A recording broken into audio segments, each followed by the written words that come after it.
എല്ലാവർക്കും സുഖമല്ലേ? ഇന്ന് നമ്മൾ ഒരു യാത്രയുടെ തുടക്കത്തിലാണ്. ജോർജിയയിൽ നിന്ന് റഷ്യയിലേക്ക് റോഡ് മാർഗ്ഗമാണ് പോണത്, ലാർസ് ബോർഡർ വഴി കേട്ടോ. അപ്പോൾ നമ്മളെ പുട്ടിൻ്റെ രാജ്യം കാണാൻ വേണ്ടി പോവുകയാണ്. അപ്പോൾ ബാക്കി വിവരങ്ങളൊക്കെ അപ്ഡേറ്റ് ചെയ്യാം. ഓക്കെ കേട്ടോ.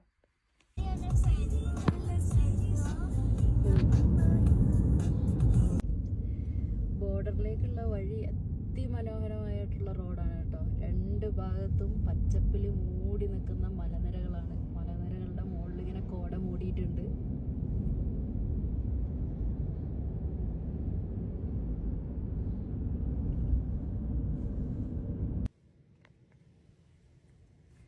ഇപ്പോൾ ജോർജിയൻ ബോർഡർ എന്നുള്ള പ്രൊസീജിയറൊക്കെ കഴിഞ്ഞു കേട്ടോ. അവിടെ എന്ന് പറഞ്ഞിട്ടുണ്ടെങ്കിൽ പിന്നെ വണ്ടി ഓടിക്കുന്ന ആളും പിന്നെ ഒറ്റയ്ക്കാണ് ഒരു ഇതിലേക്ക് പോകേണ്ടത്. നമ്മൾ ഫാമിലി വേറൊരു സെക്ഷനിലേക്ക് പോയിട്ട് അവിടെ നിന്ന് എക്സിറ്റ് അടിച്ച് പുറത്തേക്ക് വരികയാണ് ചെയ്യുന്നത്. അവിടെ നിന്നുള്ള